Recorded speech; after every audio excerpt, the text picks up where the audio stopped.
अदालतले जे लाग्यो त्यो लाग्यो मात्रै हुँदो रहेछ कि उसलाई लागेपछि लाग्यो। देखि 22 वर्षको सन्तानलाई यो त नाबालकै रहेछ चित्तमा त्यस्तो लागेकोले ज्यानमारालाई पनि छुट दिँदाखेरि प्रधान न्यायाधीशले पनि हुँदो रहेछ। नेकपा केपी ओलीले राप्रपाको राजेन्द्र लिङ्गदेनलाई भोट हालेन भने कारबाही गर्छौं भनेर निर्देशन दिएको हो नि त। राजेन्द्र महतोको पार्टी र नेकपा एउटै त हो नि, त्यही भएर न उहाँलाई निर्देशन दिएर भोट हालेको हो। प्रचण्ड र शेरबहादुर एउटै पार्टीका नै हुन्। रुखमा भोट हालेको र अनि देउबाले पनि हँस्या अथडामा भोट हालेको होइन र फिर्ता बोलाउने अधिकार हुनुपर्छ भनेको काम नगर्नेलाई यो चाहिँ लोकतन्त्र हो, उन्नत लोकतन्त्र भन्ने लाग्यो। अदालतले ल यस्तो कानुन बनाऊ भनेर निर्देशनात्मक आदेश दियो र पनि मान्दैन त सरकार। अहिलेसम्मका बाबुरामदेखि ओलीसम्म कुनै पनि सरकारले मानेनन्। जब राजनीति संयमित, नैतिक, आत्मनियन्त्रित बन्दैन त्यति बेला अदालती सक्रियतामा राजनीति अगाडि बढ्छ। नेपालमा यो उभयलिङ्गी संसदीय व्यवस्थामा न्यायाधीशहरूले राजनीति गर्न थाल्ने डिक्याटोक्रेसी को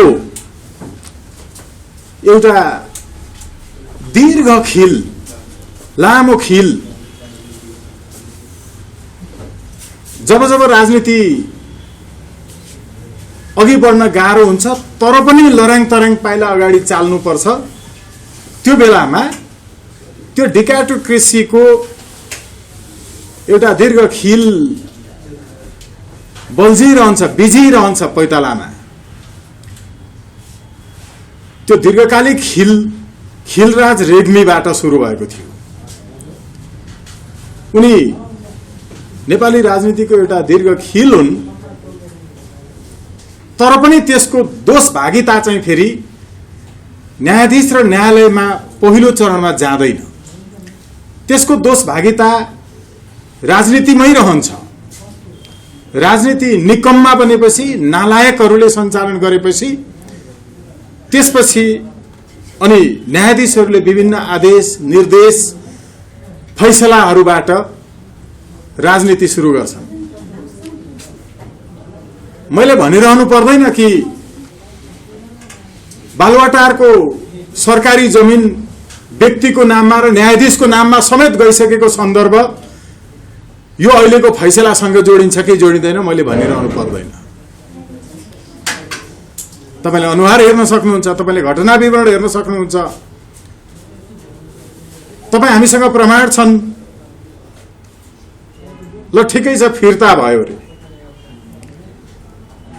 चोरीको सामान पक्राउ परिसकेपछि फिर्ता गर्नुको अर्थ हुन्छ सजायबाट मुक्ति दिन्छन् न्यायाधीशहरूले, दिँदैन। चोरीको सामान पक्राउ परिसकेपछि सामान फिर्ता गर्छु नि त भनेर सामान फिर्ता दिएर म आएको छु भन्दा न्यायाधीशहरूले सजायबाट मुक्ति दिन्छन् र दिँदैन। अहिले त्यहाँसम्म पनि नजाउँ कि हामीले अहिले यो सन्दर्भमा जुन चिन्ता व्यक्त गरिरहेका छौँ, यो चिन्ता भनेको राजनीति रहेन, राजनीति आफू संयमित, नियन्त्रित र अनुशासित भएन। राजनीतिज्ञहरू होइनन् यिनीहरू राजनीतिजीवीहरू हुन्। राजनीतिजीवी र राजनीतिज्ञसँग धेरै ठूलो फरक अर्थ छ। राजनीतिज्ञ भनेको डाक्टर सुरेन्द्र केसीज्यूहरू हो, राजनीतिको मर्मज्ञहरू हो। राजनीतिका वाद विचार, सिद्धान्त, दर्शन को गवेषणा गर्ने, अध्ययन अनुसन्धान गर्ने र पढाउने सबै राजनीतिज्ञहरू राजनीति कर्मी हुँदैनन्। अझ राजनीतिजीवीहरू त राजनीति कर्मी पनि हुन सक्दैनन्, राजनीतिबाट पेट पाल्नेहरू। त्यसैले यो जुन हामी स्थितिमा छौं यसले देखाएको के छ भने टाउकेहरू, ठालुहरू, भुँडेहरू शक्तिमा भएकाहरूले चाहिँ अरु त लुट्ने पार्टीको नामै पनि पुरै डकैती डाल्ने हुँदा हुँदैको एउटा पार्टीको नाम सूचीमा अभिलेखीकृत छ, अर्को चाहिँ शक्तिशाली टाउके आउँछ, त्यही पार्टीको नाम राखेर अगाडि बढ्छ, जे हुन्छ हुन्छ हुँदै जान्छ, गर्नुस् न भनेपछि संवैधानिक आयोग अरे, संवैधानिक अङ्गको प्रमुख अरे, राष्ट्रिय झण्डा हल्लाएर हिँड्ने रे, नेपाली सेनाले सुरक्षा दिने रे। त्यस्तो नालायक छ कि एउटा राजनीतिजीवीले जे भन्यो त्यही सूचीमा अर्को नाम सूचीकरण भएको देखि नयाँलाई पुरानै पार्टीको नाम दिएर पठाइदिएको रहेछ। हामीले त त्यति बेलै भनेका थियौँ, यो विषयमा छलफल हामीले धेरै गरेका थियौँ कि एउटा संवैधानिक अङ्गले देखि कानुन विपरीत शक्तिको भरमा कसैलाई पार्टीको नाम डकैती गर्न अनुमति दियो, आफै मतियार बन्यो। यो सम्बन्धमा अदालतले गरेको फैसला पूर्ण रूपेण साँच्चै सही छ। तर फैसलाको सबैभन्दा अन्तिम प्रकरणको सबैभन्दा अन्तिम 6औं हरफबाट सुरु हुन्छ राजनीति, त्यहाँबाट सुरु हुन्छ। यसपूर्व पूर्ण संवैधानिक इजलासले पार्टी हो भनेर गरेको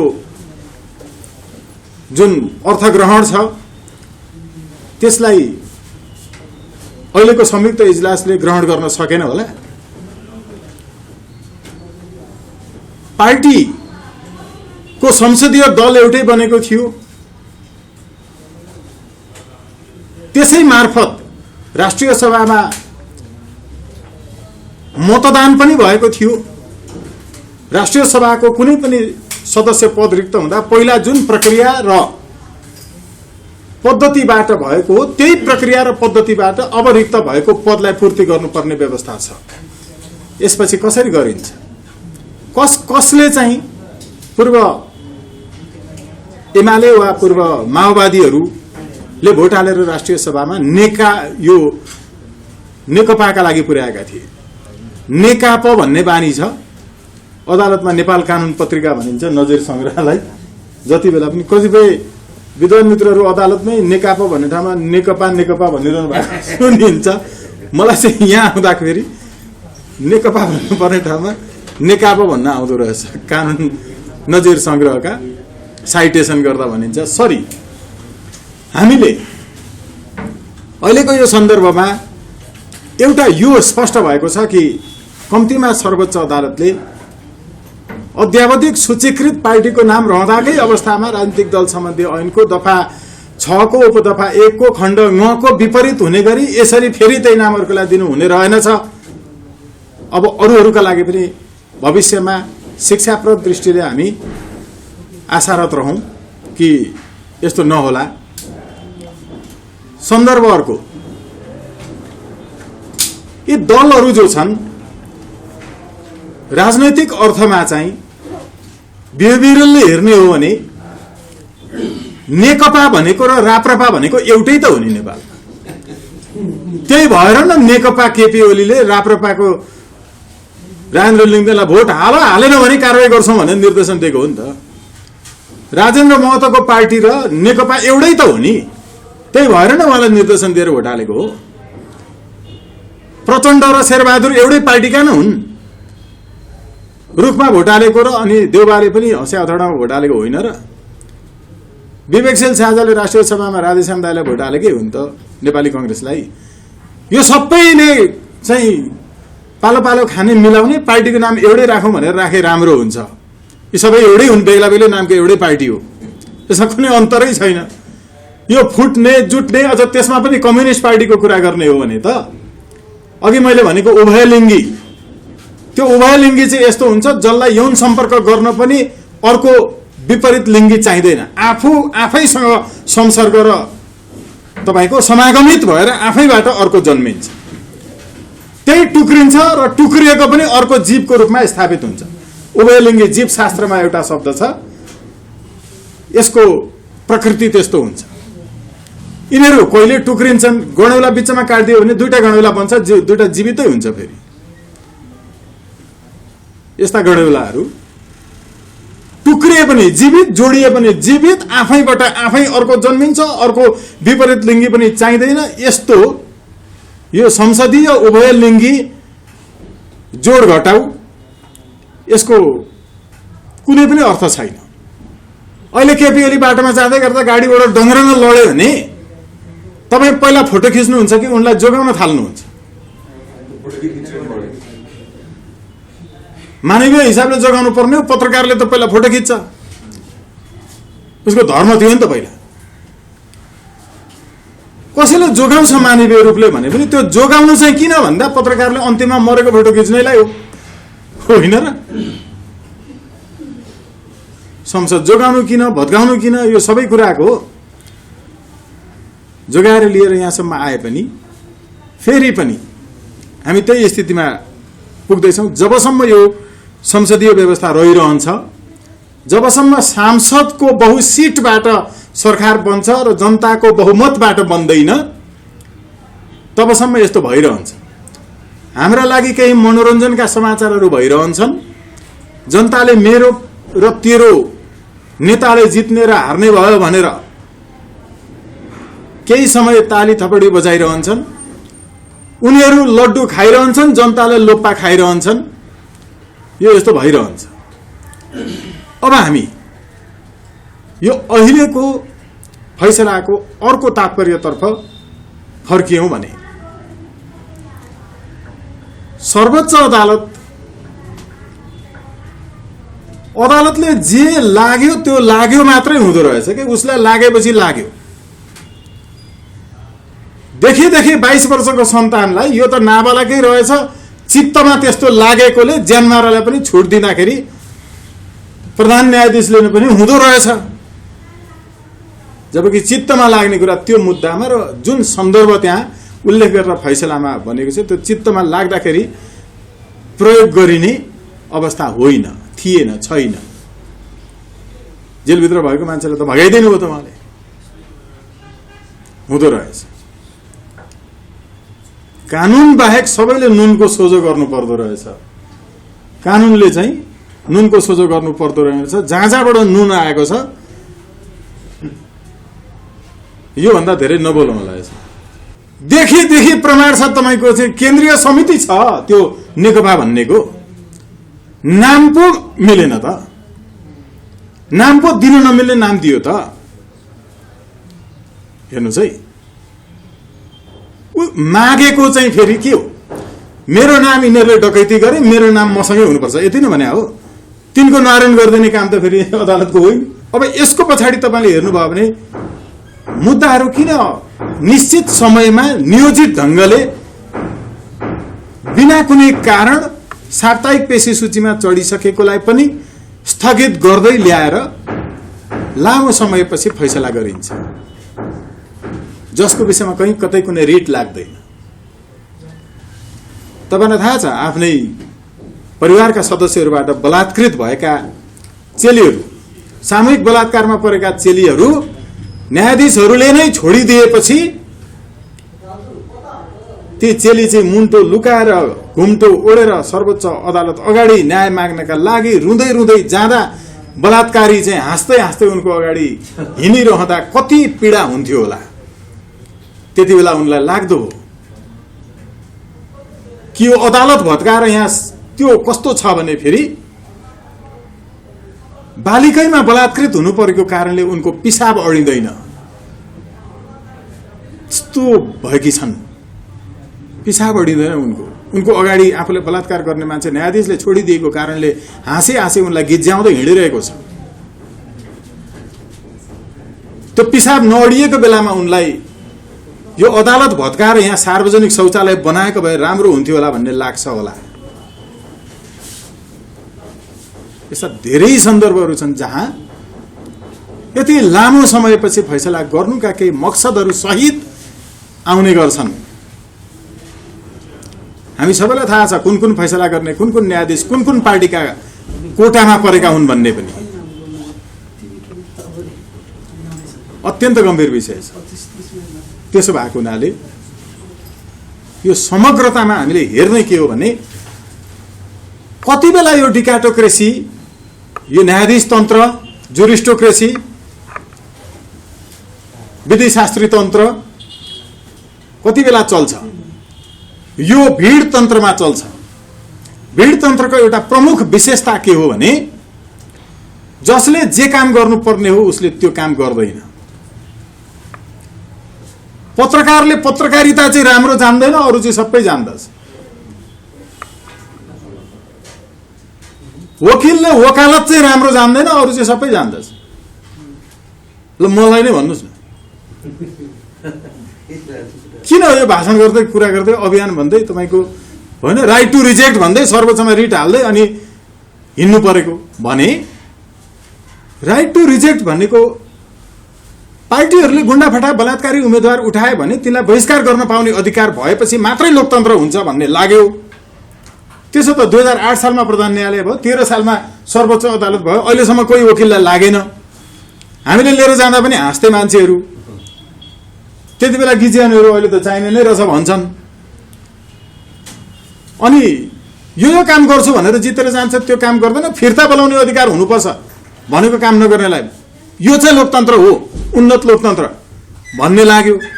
अदालतले ल यस्तो कानुन बनाऊ भनेर निर्देशनात्मक आदेश दियो र पनि मान्दैन त सरकार। अहिलेसम्मका बाबुरामदेखि ओलीसम्म कुनै पनि सरकारले मानेनन्, देउबादेखि हुँदै। अदालत त निमुखाहरू हामी जस्ता आफ्नो काम आफूले गरेर खाने, वकालत मात्रै गरेर खाने मान्छेहरूले अरू गर्न नपरोस् न, जनताका लागि यो ठिक छ भनेर भन्ने भएपछि अदालतले भनिदिएपछि सरकारले गरोस् भनेर भनेको गर्दै गर्दैन।